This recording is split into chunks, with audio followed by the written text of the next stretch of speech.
أقسم بالله إن كل يوم أتخيل وضع الشعب اليمني ووضعنا كيمنيين ككل مواطنين، ندور لقمة العيش، نروح نغترب، نبتعد عن أهلنا وعن بلادنا وعن أرضنا لأجل لقمة عيش.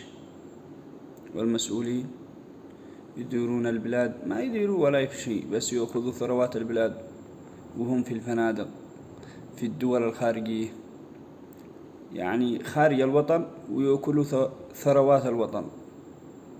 الشعب اليمني في كل دولة مغترب، في أمريكا، في المملكة العربية السعودية، في دول أوروبا، في مصر، في الهند. إيش هذا؟ يعني ما فيش لقمة عيش. المواطن خلاص محروم من لقمة العيش، سواء في الجنوب أو في الشمال.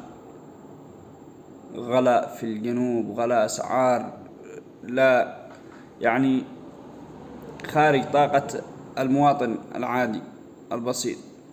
كذلك في الشمال، لا راتب ولا شيء، ولا مقومات الحياة، ضرائب وكل حاجة. إلى متى نستمر على الوضع هذا؟ من 2011 إلى حد الآن، إلى متى؟ ما فيش ذرة رحمة بقلب المسؤولين، والذي هم يعني لهم شأن في الوطن أو لهم حكم، أو ما خارجون على طريق تفرقة على مصالح الوطن. كل واحد يريد مصلحته الشخصية، كل واحد يقدم مصلحته الشخصية ومصلحة أبنائه. أبناء المسؤولين في كل البلدان في الجامعات يدرسون، والمواطن البسيط بس يحتاج قوت يومه، قوت يومه. إلى متى سنظل هكذا بلا وعي؟